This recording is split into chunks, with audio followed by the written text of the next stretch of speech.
Oh, yes, Guy. Hour number 3 of Overdrive. Jim Taddy and Dave Feschuk with you on a Monday. I should tell you that Overdrive is brought to you by FanDuel, bringing you everything from the opening line to the final score. And I should remind everybody that the Boots and Hearts ticket giveaway is minutes away. Can't wait. Minutes away. Yes. I didn't say how many minutes, but it's minutes. Minutes away. I like that vagueness. Keeps people in suspense. Less than half an hour away. You're a radio professional. It's unbelievable. Got to tease the audience. It's coming up. It's pending. Soon. It's going to happen. Eventually. Yes, absolutely. Later on, Dave Naylor will be with us very shortly before the Boots and Hearts giveaway. Later on, talking soccer with Brendan Dunlop, who's going to go over the disappointment of the morning. Not a great start to a week when, by 9 o'clock, you're bemoaning a World Cup elimination. Well, we've been talking about a lot of disappointing teams in this show when it comes to the Leafs and the Raptors and the Blue Jays not being able to kind of put it all together this season. So far. Yeah. But maybe the most bankable team that we've had over the past decade and a half has been Canada's women's national soccer team. Yes. 3 Olympics straight. Well, that's why this hurts, because the ascension, it culminated with the gold medal win in the Olympics, and now this was at least a 10-year step back, wasn't it? Huge step back. I mean, you had these 2 Olympics. They got the bronze medal in 2012 and that thrilling run in London. Then they did well in Rio and got another bronze.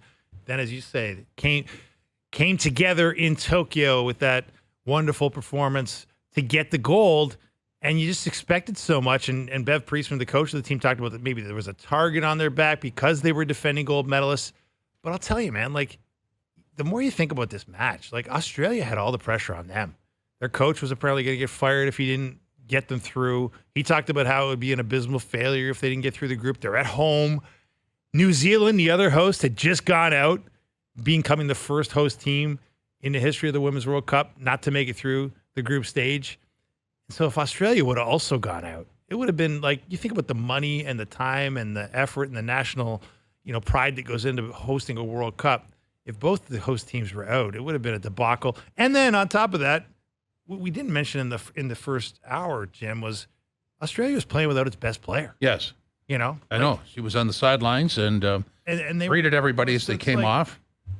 So to be playing without this Sam Kerr, who plays for Chelsea in that really successful women's league, women's Premier League, that was another factor. Canada, there was just really no excuse for Canada to be so, out of the moment. They just did not get into that game in any way, shape, or form. Didn't start well, and it went worse from there. Yeah. Yeah. And disappointing. But as you say, maybe most shocking because of the standard they'd set for themselves. We come to know them as a gritty, disciplined team that would always bounce back at adversity. And almost overachieving, right? Yeah, big time. Yeah. And underdogs that weren't afraid of kind of being overlooked. And they talked about how they were overlooked in this tournament in some ways. Can't really have it both ways, have a target on your back and be an underdog, but I guess they felt they kind of were. For whatever reason, you talk about the mess at the Federation, the mess that is Canada Soccer, their battle with Canada Soccer over pay equity in the World Cup. They sent an open letter out, that they'd come to an agreement, but that they weren't happy with the agreement over pay for this World Cup. And not to condone it by any stretch, but not the only country with those issues. No, it's not the only country with those issues. And the bottom line is, the sad thing for athletes is the only way to help your cause, or the best way to help your cause, is to win. Yeah, absolutely. And certainly, Christine Sinclair talked about how we don't have a professional league in Canada and something's got to change. A lot of things would ideally change about the way soccer is being run in Canada, because the men's teams can tell you a few stories about how it didn't exactly go their way in the lead up to the men's World Cup. With the Iran friendly debacle, they had to cancel that match, and that set back their development plan or their preparation plan. Anyway, the bottom line is kind of a shock to wake up this morning and see Canada's women's national team, one of the most bankable teams, having such a bad morning. So the Boots and Hearts ticket giveaway gets inches closer, but not quite here yet. Okay. Dave Naylor is our CFL and NFL football insider is here. Dave, how are you today, sir? Good evening, gentlemen. Dave, I'm still, I've got a lot of stuff here I'm frustrated about, but I watched the Hamilton and Ottawa game the other night, and what happened to Bo Levi Mitchell, I still when I watched it, I went, what did I just see? Like, why? What happened? I don't understand it. Can you illuminate me? Well, we don't know everything, but there was a play where the Ticats took a penalty, which backed them up to about the 2-yard line, and they had 2 plays to kill. And I guess there was some concern about whether you could take a knee on 2 consecutive plays without backing into your end zone. But look, what I do know is that the Ticat, or I'm led to believe, I should say, I'm led to believe that the Ticat sideline was anticipating Bo Levi Mitchell was going to do nothing more than kneel down. And it's unclear why it didn't happen. It's funny because the CFL has taken a lot of comments and some criticism for all the coaches using short yardage quarterbacks and not letting the starters do it. But I guess we're reminded why they do that, because that's what can happen. That said, we do see a lot of coaches leave quarterbacks in situations well beyond the point where they've won the game. But this was one where at least there was some disconnect between the sideline and what happened on the field. And hey, it's an unlikely play, but it's an unfortunate play, certainly. So we were having a little debate before you came on, Naylor, on the yes guy, no guy trademark segment made famous by Mr. Taddy. And it was sort of a thing about what is more likely, one of 2 things that will happen in the CFL this season. What is more likely? Is it the Argos continuing from their wondrous 6-0 start and actually going undefeated, or is it the idea that the Edmonton Elks will not win a home game? And, of course, they've started with that 0-4 home record and set the North American standard, or match the North American standard, as you wonderfully pointed out in much of your work for TSN on this matter, that they've lost 20 straight at Commonwealth Stadium. Which way would you go on that? Which one's more likely? Well, I'm going to say the Elks will win a game is more likely than the Argonauts will go undefeated. And look, I think even if we just go by the body of work, and certainly the Elks are not coming off their finest game, and that's saying something. Over this last one, their second straight shutout, but they've actually been close in 2 games this season. The one they had a 1st and goal on the 1-yard line in week number 1. I mean, that's about a 95% situational for a touchdown. And then they had a play. They lost a game, and this one wasn't at home, but they lost another game. When they had a returner who didn't know about the single point rule or didn't remember it. Right. And so the Argonauts they've had 1 close game against Montreal, but, most of their games this season have been beat down. It's the second halves in Toronto, other than that game they were at Montreal, have really been pretty relaxed affairs. So I'm going to say because the Elks have been, a couple of times close, and the Argos really have only been once close to being upset. I'm going to go with the Elks. Having said that, though, the Argonaut assault on their schedule has been, how do I say it, very efficient. I mean, this is a great ball team, well coached, well managed, and complementary football. Both sides of the ball are working. It's machine-like, isn't it? Yeah, I think I screwed up the logic on your question there, though, guys. When I actually think about it, give that. It's which one is going to happen first. The Elks will lose, or the Elks will win, or the Argos will lose, right? You gave a great answer, Naylor. Who cares if I screwed up the question, which is very likely here. I screwed up the answer. Yeah. I'm still going to say Elks win. Okay. Anyway, let's back to. Sorry, Jim, your question. Yeah. Oh, do you want me to say it again? I do. I made a hash of this. Okay. So yes, you have. And we'll climb our way out of it. I guess the quick thing to say is the Argonauts are playing machine-like football. It's impressive. Best Argo team certainly since the 96, 97 seasons with Doug Flutie. Only other team I can think of that positionally compares when you look around and you kind of see excellence at every position. Yeah, I'm going way back. My first year in the business. The 1991 Rocket Ismail, Matt Dunnigan, Pinball Clemens Argos. That team was stacked and romped for most of the season on their way to a Grey Cup. Matt Dunnigan's injuries were really the biggest thing that interfered with that team. But it's in terms of I'll tell you, the start of the season, I was on a panel for the very first Argo game, and Jim Barker, of course, had worked for the Argos in the front office last year, and I were going over the depth chart before the game, and we looked at all the changes from year over year. And in each of them, you could make a pretty good argument that they were all upgrades. Usually when a team wins the Grey Cup, it's like, okay, everybody's going to free agency, got to backfill this guy, got to backfill this guy. Because the Argos were not a powerhouse last year, they weren't a team full of players ready to cash in on contract. They kind of snuck up on everybody. They didn't really have that. They've got 3 or 4 starters turnover on the roster, and they were able to go out and spend some money and replace or upgrade in those spots. The only question was the quarterback. I mean, Chad Kelly had one start in Week 21 last year since 2016. Wow. He basically hadn't played football in 7 years. So when you look at kind of what he's been able to do the first 6 games of this season, you really have to put the context around it. I think there's lots of reason to believe he's going to get better. No doubt about it. Naylor, so you're down in the States on your NFL training camp tour, and there's plenty of bubbling news out of NFL training camps. I wanted to get your take on a couple of foot and mouth situations. I'll try and phrase this question correctly. Who is going to regret their words more in terms of maybe offside language in communications with the media? Is it going to be Jim Irsay with his comment about Jonathan Taylor's contract situation and how if he and Jonathan Taylor were out of the NFL tomorrow, nobody would remember them? Or is it going to be Sean Payton for eviscerating Nathaniel Hackett and his coaching job with the Denver Nuggets last season, and now apparently, saying he was, he shouldn't have done that. He was a little too candid, and he regrets it. Well, I think we've already got our answer because he's backed in. And look, here's the difference. Sean Payton is an employee, and Jim Irsay is not.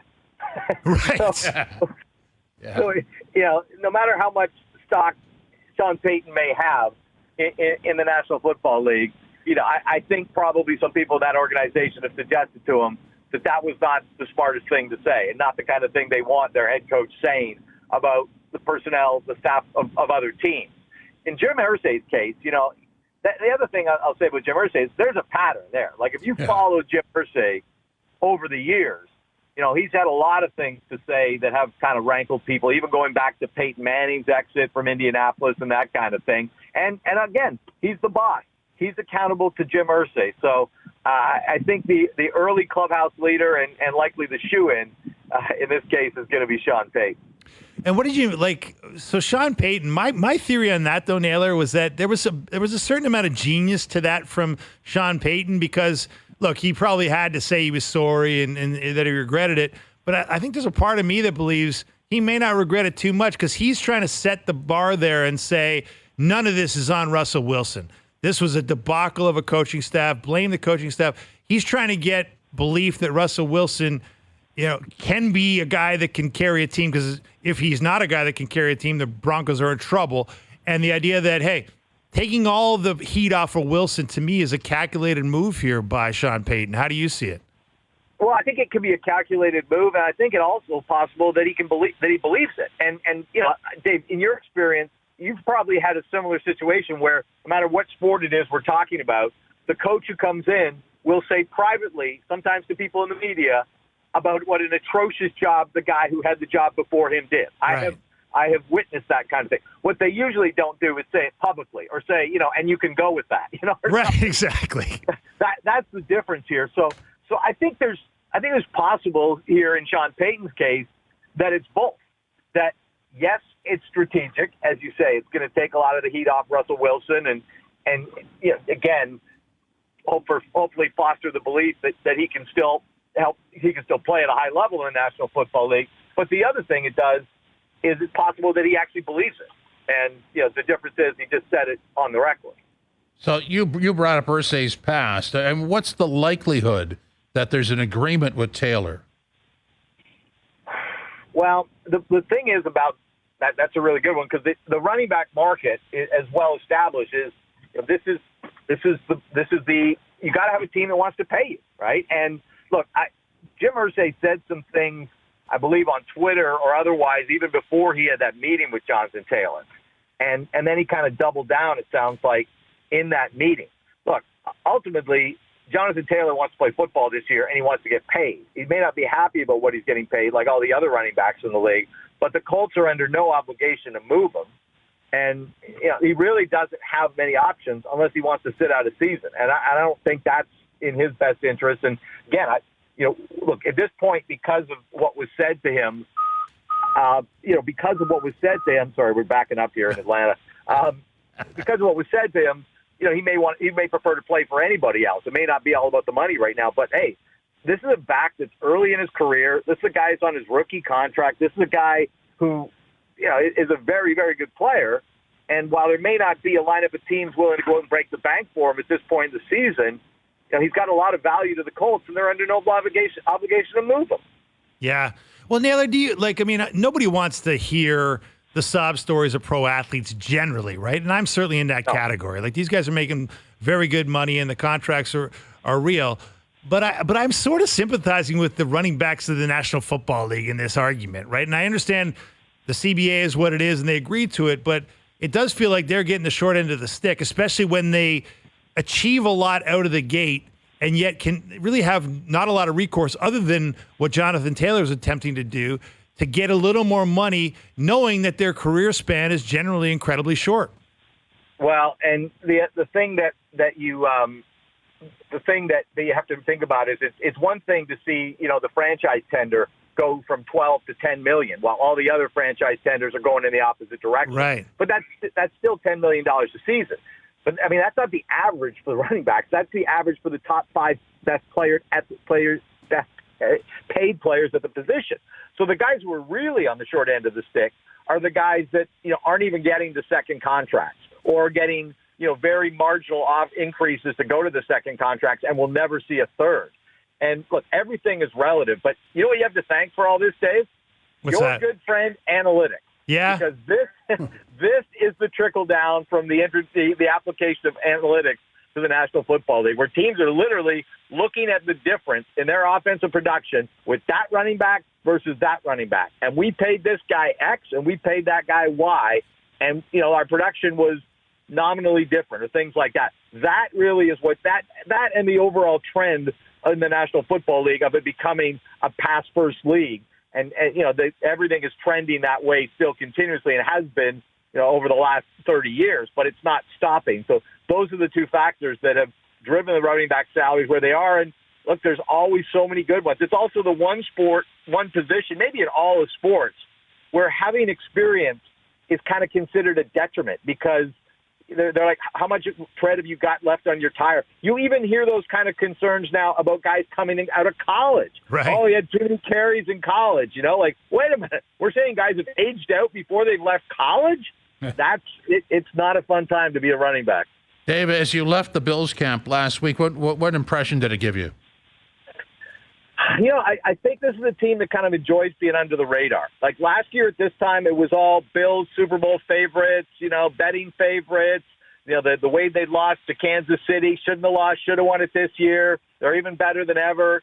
And look, there are a number of reasons last year why they didn't live up to expectations in the second half. It was a very anomalous season with the one home game moved, another game canceled. They had blizzards, all kinds of weird stuff that happened to them. The Damar Hamlin situation obviously was traumatized to a degree, the locker room.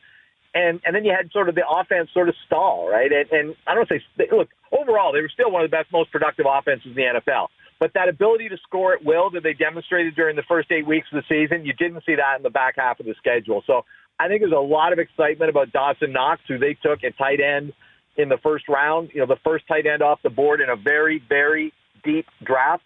But a guy who may be as much a receiver as he is a tight end. But, they've already got a $14 million tight end. So when you talk about a team that's going to go from sort of running very limited 2 tight end sets to, we think, a lot of 2 tight end sets when you've got one guy making $14 million and the other one making the first-round pick in Dalton Kincaid out of Utah, that's a very different look for an offense. And I think an offense that wants to keep teams guessing, keep defenses guessing a little more than they did a year ago. So the team the Bills will play in week 1, Naylor, obviously the Hard Knocks stars, the New York Jets. A little bit of drama around them, given the Peyton comments and the fact that Nathaniel Hackett is now the offensive coordinator with the Jets. What did you make of Aaron Rodgers with his, get your mouth off my coach's name or whatever the heck that was, and him standing up for his guy? Dave, as someone like me and you have both covered a lot of hockey, and every time a football player does stuff like that, I'm glad they're not in hockey, because hockey guys never say stuff like that, right? Like, there's never been a hockey player bite back on something like that. I just make it kind of fun of how we talk about their sort of, vanilla comments and things, and then you get Aaron Rodgers. But look, the NFL is a league where guys, aren't afraid to speak their mind. And I don't know that there's a player who's kind of taken that as far as Aaron Rodgers has, sometimes talking about his own teammates, sometimes talking about his own team. In this case, he's talking about, somebody else. He's talking about Sean Payton. But, he just seems as secure in the game and, not giving a bleep about what people think, including maybe the people who employ him, as anybody in the NFL among players, I think, in the last few years. And, I think that's Aaron Rodgers is standing up for his guy, right? And, he's in a new place. He's back with him. And, he laid the gauntlet down. And I'm not really surprised, knowing his nature, that he did it. Dave, thanks very much. Appreciate it. Hey, my pleasure. Take care. David Naylor, our football insider, CFL, NFL, and now it's time for this. Canada's largest camping and music festival, Boots and Hearts, returns August 10th to 13th. Acts this year include Tim Hicks, Nickelback, Keith Urban, Tim McGraw, and many more. So here is your opportunity to win a pair of weekend passes. 10th caller through at 416-870-1050 will be the winner. We're giving away tickets all week here in Overdrive. And on Friday, one lucky winner will be upgraded to a sold-out VIP package, which includes front of stage viewing, access to the barn, elevated viewing area, comfort station washrooms, exclusive food vendors, Daisy Duke's private bar, and an exclusive VIP after parties and more. General admission tickets are still available at bootsandhearts.com. JP's furiously answering the phone. Wow. 416-870-1050, 10th caller through. It's a great package to win. That sounds like there's a lot of stuff there. A lot of fun. Especially on the upgrade. The weekly winner upgrade is the nice one. Well, they're all nice. What am I saying? Yeah. Yeah. Exactly. If you don't win that, you got to try and get tickets to Jets at Broncos October 8th. That'll be a good one. I think that's an effective piece of politicking by both. I love that. Yeah. Naylor's right. We need more, we need teams. We need somebody to say Mike Babcock was the worst coach in NHL history. And then we got a Columbus-Toronto matchup. We need Sheldon Keefe to say, yeah, when I took over this team, it was a mess when Mike Babcock was coaching it.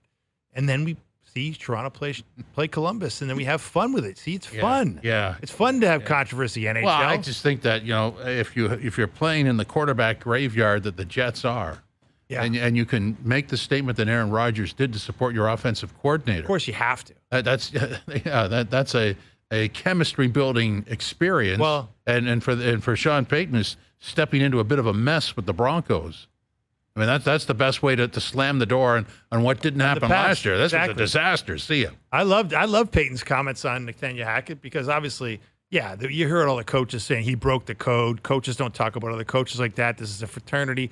I get all that, but Sean Payton's rich. He could make probably $10 million talking about football on the air if he gets fired from this job, and he probably will. Yeah. But you know what? It was a genius move to take the pressure off Russell Wilson. Just say that none of this was Russell Wilson's fault. It was all on that guy. Well, I mean, you've got to make him work. Yeah. If Russell doesn't work, then see you later. Yeah, everybody's done. If you cannot reclaim the territory that is Russell Wilson's brain, and maybe it's not the brain, maybe it's the feet, maybe he just doesn't have it anymore, but maybe it's the arm. I don't know. I don't know what part of Russell Wilson wasn't very good last year, because he wasn't very good last year. I don't care how bad the coaching was.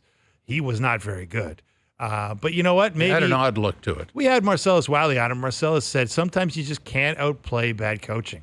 So if you buy into that, and you buy into the fact that Nathaniel Hackett was an ill-suited NFL head coach, maybe there is life left in Russell Wilson, and maybe Sean Payton had a stroke of genius by absolutely decimating the reign of Nathaniel Hackett as head coach of the Denver Broncos. I think it was well played on both sides. I like both sides of the argument. And as Naylor points out, wouldn't it be great if guys on the NHL occasionally stepped out and said something slightly controversial now and then? Yeah, there aren't that many step-out speakers in the NHL. There's been one or two over the years, and they seem to get pinned to the wall. Well, or they were just veteran guys that just didn't care, and now they're retired.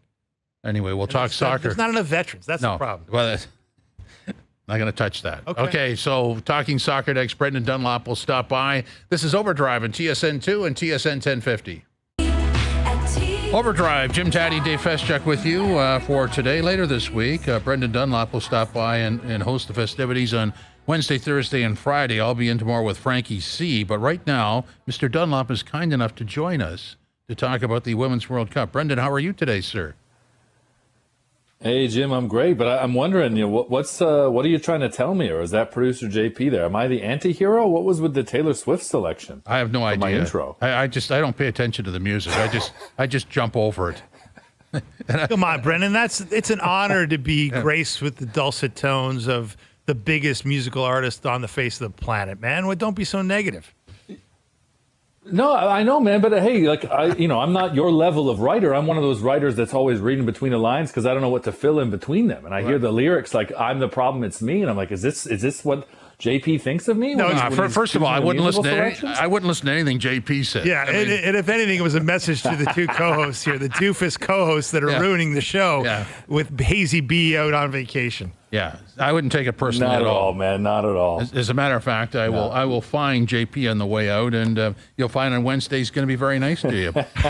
By the way, Brendan is the co-founder of Canadian Soccer Daily and the author of D-Roll My Life. So I was supposed to ask you what was the problem this morning, but I'm going to add in: did you actually see the seeds for this planted in Game 1 against Nigeria?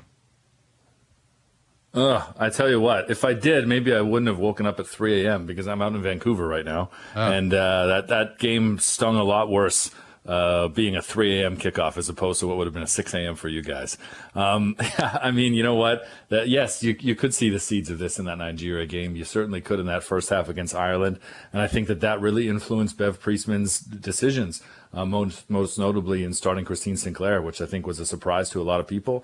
Certainly, a position that she's earned going up against one of the best teams in the world in what could have been her last game, and sadly actually was her last game. But I think that maybe Priestman was a bit influenced by the influence that Sinclair had in that second half, and I think I agree with Amy Walsh, who was very critical in the TSN broadcast this morning, that that was one of the big mistakes that Bev Priestman got wrong. But that wasn't the only thing. They didn't lose that match because of Christine Sinclair, but that was just one of the factors that contributed to them not being able to play to a level in which they could compete. And that was the deal. They got outworked. We knew they were going up against a desperate team that had their backs against the wall, and the criticism that Australia would have faced if they'd crashed out in the group stage of the home World Cup would have been immense. That's a program changing exit from a World Cup if that were to have happened.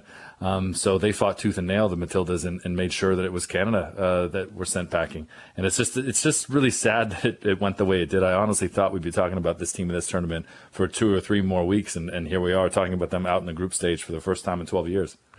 Right, and that's the thing that really struck me. Like, I've watched this team not as closely as you, but I've seen them play in the Olympics in 2012 in London, where they got the bronze medal in that really great run, in 2016 in Rio, where they got another bronze, and then, of course, the culmination in Tokyo, where they get the gold. And those teams, who have a lot of players that were on this team, they had pushback, they had spunk, they had, incredible heart and grit and a lot of discipline on the defensive side of the ball, and they kept the ball out of their net generally. And then today was just a flurry of goals and a flurry of miscues. It was so out of character for me. It just did not look like anywhere near the semblance of the national team that we come to know as a bankable Olympic medalist. What do you make of that dichotomy there? Yeah, you make a lot of good points. I mean, in this tournament in general, what you've seen is a competition level that we've never seen at tournaments before. The Olympics and the World Cup, they truly are so different, because at the Olympics, they're only going up against the best 8 teams, 12 teams, not even the best, actually. They're only going up against and being tested against 8 or 12 teams. At the World Cup, it's the best 32 in the world. You don't have all the best from Europe that are there. You don't have all the best from Asia at the Olympics. So it's a smaller pool to compete with and contend with. And coming from CONCACAF, it's still hard to be there, with the United States being a giant, and now Mexico and Costa Rica rising to very competitive levels very quickly. It's interesting you talk about, thinking about this team from London 2012.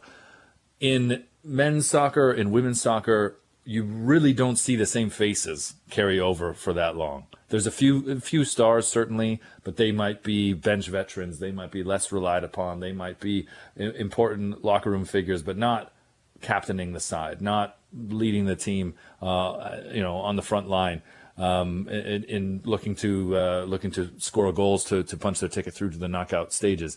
For Canada, this is kind of the situation, and the women's team warned this when they first brought to light the issues they were having with the federation, that they could see down the line, like, the gap between the other countries who were far behind Canada's development previously.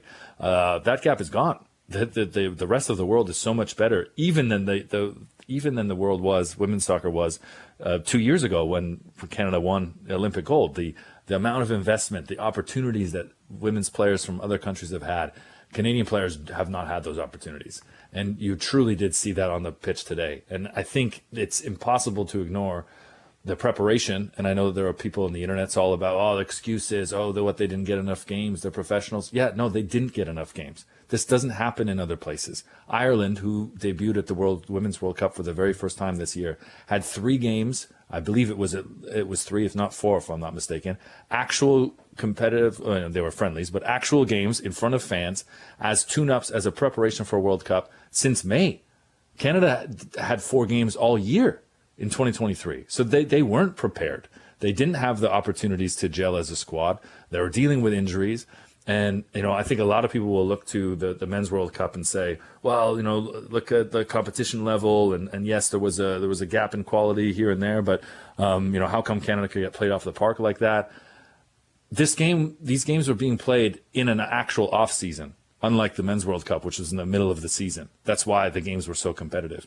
Also, that was played in comfortable temperatures. This is a winter World Cup, an actual winter World Cup with winter weather. Which I also think really played a factor. So when you're talking about older players, when you're talking about players that are not in season, that are not in peak form, all of those factors really affect players. In addition to the travel that you didn't have, you don't have in a European World Cup with a smaller country, let's say like France 4 years ago, or even the United States, where in the group stage you're centralized and you're all kind of in one simple travel area. Canada had to ping back and forth between Melbourne and Perth, and I'm doing that, flying from Toronto to Vancouver a couple of times this month. But it's different when you're playing a competitive game at a World Cup. So there's a lot of factors, and health and not being fully fit really hurt Canada. Well, that's a great answer. I mean, there's a lot of context there. So, I mean, it's easy to do the pile on. But really what you're saying, and correct me if I'm wrong, is that, when you go back over the last 11 years, there's that constant build. The top of the mountain is the gold medal win in the Olympics. And then you have this. And I think if you didn't have the answer that you just gave us, you would look at that and say, well, now those good times, or the build is over, time to restart, or maybe tear down and rebuild. But you're not saying that, are you? I mean, they don't really have the opportunity to kind of tear down and rebuild as you would in previous, I guess, kind of like cycles or previous iterations. There is a reset in this country, and there will be a reset, particularly in this women's program. But the sport around them has changed so quickly. And, we're not going to see Canada go to the next World Cup ranked 7th or as high as that. They'll be lower. And the next World Cup, they'll be lower as well. And I think, in the future, you might not be looking at Canada. In the next near future, you're not looking at Canada as a top 15 women's team. You might be looking at them as a top 20, because the rest of the world has caught up and is investing and is giving these women professional opportunities and professional environments, and also in environments where they're better taken care of. Now, this is not exclusive to Canada soccer problem, but in the NWSL, in comparison to Europe, they haven't had the rehab and the recovery opportunities, and it's not great, and it's not perfect in England either. But you're seeing with all of these injuries, a lot of which we've learned about in the men's game as to how to prevent such serious injuries. The women haven't really been afforded those opportunities. So that's just kind of one element. And I say that because injuries are an epidemic in the women's game, and particularly to Canada, injuries very much affected this World Cup. You had Deanne Rose, who Bev Priestman turned to in the second half and wanted to rely on much more in this tournament.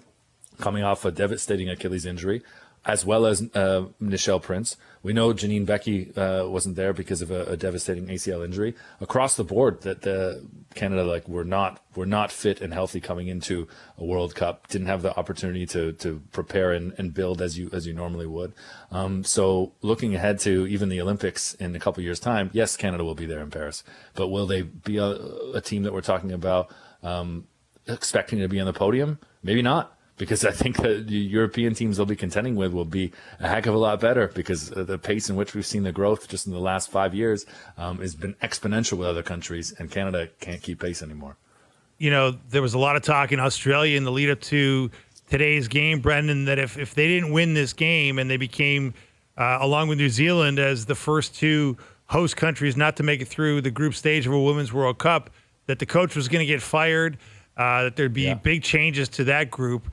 Haven't heard the same talk in Canada. Maybe we're just nicer people in a more benevolent media. But what does this in your mind mean for Bev Priestman? She's got the Olympic gold medal to hang around her neck, but this was a pretty big failure that pulls in a different direction. Yeah, it's a great point. I mean, there's definitely the keyboard warriors out there saying Priestman out, which I think is a bit of an overreaction. I really think you do have to look at what the calendar year was for this team, not just what this tournament was. And yes, there were some things to criticize Bev Priestman for, and she got a few things wrong. I agree with Amy Walsh that starting Christine Sinclair was a mistake. I thought it seemed very obvious that Evelyn Vienne, who came on in the second half, but never started alongside Chloe Lacasse, and that seemed very obvious that was an attacking threat and offensive chemistry that Canada was missing and needed. There are a couple things there. But overall, I do think that Bev Priestman is still the right person for this job. I also think that this is such a unique, complicated, and difficult job that there might be a lot of people that put their hand up for it, but not a lot of people that could handle it. So I don't know if it's the right time to change ship when you are a program in such disarray that Canada Soccer truly is right now. So I'm not looking down that avenue. I'd love to see Canada Soccer and the Women's Association, the Women's Union, come to an agreement that they're both happy with, come to an agreement that they feel is fair. The women signed this interim agreement after the win over Ireland in preparation for this game, and immediately said they felt forced into this deal. They're not happy with it, and they're really sad that they were put in this position. We saw at the She Believes Cup in February how heavy the players seemed out there, and we knew what they were dealing with off the pitch. Just not the full details, but just from what we've seen publicly, not a lot of people could put themselves in that situation and feel like they can go out and do their job to the best of their ability. To me, that's what it seemed like watching Canada against Australia today. That if they hadn't gone through all of that, particularly this week, but over the last year, you think that the fight, the tenacity, the determination that you described from having expected of this women's team at all these other previous iterations, it wasn't there today, and I truly think that's a major reason why. Brendan, appreciate your time. Thank you. Anytime, guys. Okay, tomorrow. All right. Thanks, Brendan. On the way out, TSN 1050 once again delivering backpacks filled with school supplies to support local families. It's all part of our annual 9th annual Back to School Backpacks event happening Wednesday, August 23rd. This year's event is presented by Healthy Planet. Together in partnership with the Children's Breakfast Clubs, 1,010 young students will receive the tools they need to succeed before the school bell rings in September. For all the details, go to tsn1050.ca. This is Overdrive on TSN 1050 and TSN 2. Oh, yes, guy. Final segment for a Monday. Jim Taddy and Dave Feschuk mangling with you. Let's bring in, speaking of mangling, let's bring in the Grappler with the best bets. Go ahead, Grappler.